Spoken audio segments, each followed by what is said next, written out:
دوستان سلام، من اومدم با یه توپک ترد و خوشمزه شکم‌پر با یه طعم دلنشین پنیر که بی‌نظیره، هم برای تولداتون، هم برای دور همیاتون و هم برای یه عصرونه متفاوت و جذاب برای بچه‌ها. بهت پیشنهاد میدم حتما امتحانش کنی، چون اصلا از درست کردنش پشیمون نمیشی.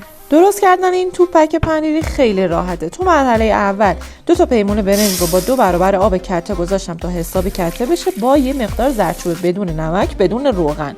فقط دقت کنین 2 برابر آب کته، چون این برنج باید حسابی بپزه و له بشه. 1 عدد سیب زمینی بزرگ رو درشت خورد میکنم و همراه با برنج و زردچوبه میذارم تا حسابی کته بشه. تا برنجتون بپزه و کته بشه، تو این فاصله باید مواد میانی و شکم‌پر توپک‌ها رو آماده کنیم. نیاز داریم به یه پیاز تقریبا درشت که نگینی خیلی ریز خوردش میکنیم و داخل تابه با یه مقدار کم روغن تفت میدیم.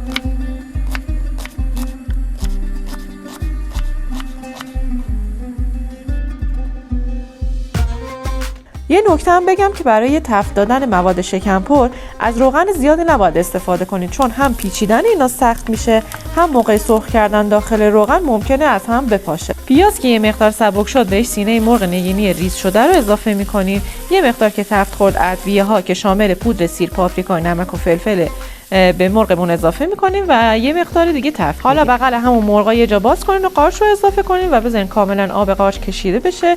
بعد از اون میتونین یه قاشق سرپر بهش رو اضافه کنین و مایه شکم‌پر ما آماده است. برنج و سیب زمینی رو با هر وسیله‌ای که تو خونه دارین بکوبین و پوره کنین و بذارین تا کاملا خنک شه و از حرارت بیفته. بعد از اون ما میتونیم اون رو بپیچیم و داخل روغن سرخ کنیم. برای درست کردن توپک‌ها میتونید مثل من از یه قاشق گود استفاده کنید و از یه مقدار آب حتما کمک بگیرید، چون برنج ممکنه به دستتون بچسبه، ولی وقتی دستتون یکم نمدار میکنین اصلا به دست نمیچسبه.